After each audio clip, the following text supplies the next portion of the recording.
अगर तुम अपने पड़ोस वाले अंकल से कहते हो कि तुम आज भी एनिमेटेड कंटेंट कंज्यूम करते हो तो वो तुम्हें उन गंदी नजरों से देखेगा कि ये आदमी भी शर्मा जाए। लेकिन ऐसा क्यों? इंडिया में एनिमेशन सुनते ही सबको नाबालिग बच्चे ही क्यों याद आते हैं? ये कार्टून देख रहा है तो साला बच्चा ही होगा, बड़ा होता तो हमारी तरह क्राइम पेट्रोल नहीं देखता। अरे साला तुम होते कौन डिसाइड करने वाले कि मैं क्या देखूं क्या नहीं। हमारे यहाँ ये बहुतों को गलत फहमी है कि ये जो एनिमेटेड जॉनरा है वो सिर्फ बच्चों के लिए है और बड़ों के लिए हाउसफुल है। तुम ही देखो ये कचरा। लेकिन ऐसा नहीं है। एनिमेशन एक ऐसा आर्ट फॉर्म है जो 1 साल के बच्चे से लेके 50 साल के बुढ़ऊ तक को सबको एंटरटेन करने की क्षमता रखता है। लेकिन कैसे यार? आखिर 2 बच्चों का बाप कैसे कार्टून देख सकता है? देखो, तुमने बचपन में बेन 10, टॉम एंड जेरी और इन सभी शोज ने हमारे दिल में एनिमेशन के लिए एक अलग जगह बनाई है जिसे हम जिंदगी भर जीना चाहते हैं। लेकिन जवानी चढ़ने के बाद तुम ये शोज कम और अल्ट बालाजी ज्यादा देखना पसंद करते हो। अबे ये क्या है? मेरी मम्मी की दोस्त मेरा मतलब बड़े होने के बाद ये शोज देखने की कोशिश तो करते हो लेकिन बचपन वाला मजा नहीं आता। शुरू तो करते हो लेकिन लंबा टिक नहीं पाते। जानता हूँ सुनने में कुछ और लग रहा होगा, लेकिन कहने का तात्पर्य ये है कि ये शोज देखना तो चाहते हो लेकिन जल्दी बोर हो जाते हो, जिसमें तुम्हारी भी गलती नहीं है। वो शोज बनाए ही बच्चों के लिए गए थे तो बड़े होने के बाद एंगेजिंग लगेंगे कैसे? और यही एंट्री होती है अडल्ट एनिमेशन की, जो अडल्ट के एनिमेशन क्रेविंग को फुलफिल करती है अपने मेच्योर स्टोरी लाइन से। एनिमेटेड फॉर्मेट में एक्शन, थ्रिल, साइंस फिक्शन और रोमांस दिखा के love, death and robot, Rick and Morty और फैमिली गाय जैसे शोज तुम्हें वो कंटेंट दिखाते हैं जो वो एक बड़ी उम्र की जनता को अट्रैक्ट कर सके। ये शोज बना ही उन ऑडियंस के लिए है जिन्हें सच में एक अच्छा एनिमेशन देखना होता है। कभी कभी तो लगता है बच्चे क्या खुद बड़े नहीं देख सकते ये शोज, इतने डार्क जो होते हैं, खास करके लव, डेथ एंड रोबोट। उनका जो एनिमेशन और कॉन्सेप्ट होता है ना, वो तुम्हें सोचने में मजबूर कर देगा कि साला देख क्या रहा हूं मैं। 1-2 एपिसोड तो मैं आज भी नहीं समझ पाया। शो का एनिमेशन इतना टॉप नॉच है कि कभी कभी लगता है ये एनिमेशन है या रियल, और कॉन्सेप्ट उसकी तो बात मत करो। अगर उन लोगों को दिखा दिया जाए जिन्हें लगता है एनिमेशन सिर्फ बच्चों के लिए होता है तो सालों का मूत निकल जाए। खैर छोड़ो, मुझे तो लगता है एनिमेशन उन्हें नहीं बल्कि ये लोग एनिमेशन को डिजर्व नहीं करते। ये शो सिर्फ एक टाइप का एनिमेशन नहीं बल्कि तुम्हें कई तरीके के एनिमेशन दिखाती है। हर एक एपिसोड तुम्हें अपने विजुअल से हुक कर लेता है, जिसकी मैं आगे भी बात करता हूँ। वही फैमिली गाय या सिम्पसन को ले लो, जो ऑडियंस के ह्यूमर को फुलफिल करती है अपने सरकास्टिक जोक से। इनके जोक्स कभी कभी इतने डार्क होते हैं कि कानों से खून निकल जाए, शायद इसलिए हिंदी में डब नहीं हो रहे। वैसे भी लोग यहाँ मूवी देखने एंटरटेन होने नहीं, बुरा मानने जाते हैं।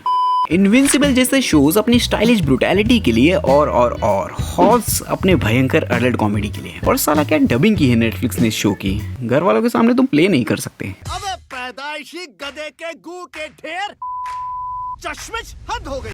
लेकिन इन अधेड़ उम्र के लोगों को ये सारी चीजें एनिमेटेड फॉर्मेट में ही क्यों देखनी है, जबकि आज के टाइम पे action, comedy, science fiction, VFX और सीजीआई के दम पे रियल में दिखाए जा सकते हैं। तो साला मैं बच्चों की तरह एनिमेटेड फॉर्मेट में देखूं ही क्यों, जबकि उसका रियल वर्जन देख सकता हूँ, है ना? नहीं, गलत बात यहाँ ये है ही नहीं। एनिमेशन सिर्फ एक जॉनरा नहीं है बल्कि विजुअल ट्रीटमेंट है। हम एनिमेटेड मूवीज या शो इसलिए नहीं देखते कि हम वो चीज लाइव एक्शन में नहीं देख सकते। हम एनिमेटेड फॉर्मेट में इसलिए देखते हैं क्योंकि हम उसे एनिमेशन में ही देखना चाहते हैं, हमें उसे रियल में देखना ही नहीं है। अब स्टूडियो गिबली की मूवी अगर तुम मुझे रियल में दिखाओगे तो मैं रागनी एमएमएस देखना ज्यादा पसंद करूंगा, लेकिन स्टूडियो गिबली की लाइव एक्शन मूवी नहीं, मुझसे नहीं झेली जाएगी। क्योंकि स्टूडियो गिबली की खासियत उसका एनिमेशन स्टाइल ही है। एक बार को तुम रियल चीजों को एनिमेशन में अच्छा दिखा सकते हो, लेकिन एनिमेशन को लाइव एक्शन में दिखाना आसान नहीं होता। It's a very tough job. इसका दर्द तो तुम डिज्नी से ही पूछो। डिज्नी अपनी सभी एनिमेटेड मूवीज को लाइव एक्शन पे रीमेक ऐसे किया जा रहा है जैसे कल को दुनिया खत्म होने वाली है। लेकिन इतना बड़ा स्टूडियो होने के बावजूद वो भी मुंह के बल गिरता है, और कभी कभी तो इतनी जोर से गिरता है कि एक्टर्स का करियर खत्म हो जाता है। ऑडियंस गाली देती है वो अलग। हाँ, उन्होंने जंगल बुक और अलादीन जैसी मूवीज भी बनाई हैं, लेकिन ये कैसे भूल जाऊं कि लिटिल मर्मेड और स्नो वाइट की भी टट्टी इन्होंने ही की है। तो आसान तो नहीं है, क्योंकि देखो जो एनिमेशन फॉर्मेट है ना वो अपने आप में ही कंप्लीट है, उसे लाइव एक्शन की जरूरत ही नहीं है। जब तक कि तुम्हें पैसों की लालच ना हो तो डिज्नी बस करे यार।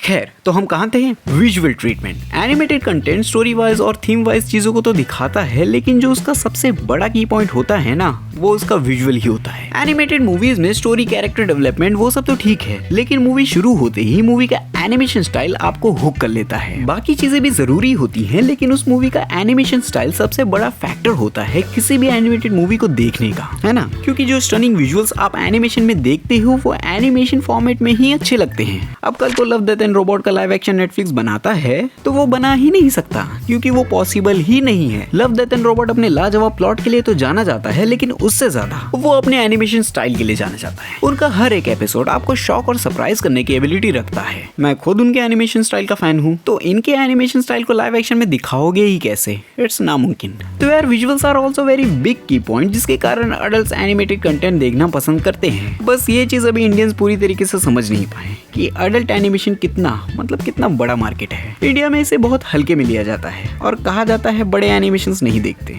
लेकिन ऐसा नहीं है। बस ट्रू पोटेंशियल अब तक बहुतों ने देखी नहीं है। तो जब ये चीज लोगों को समझ आ जाएगी कि ये कितना सीरियस एंटरटेनमेंट सोर्स है, तो ये अडल्ट एनिमेटेड कंटेंट अपने आप पसंद किया जाने लगेगा और लोग सविता भाभी के अलावा भी कुछ देखेंगे।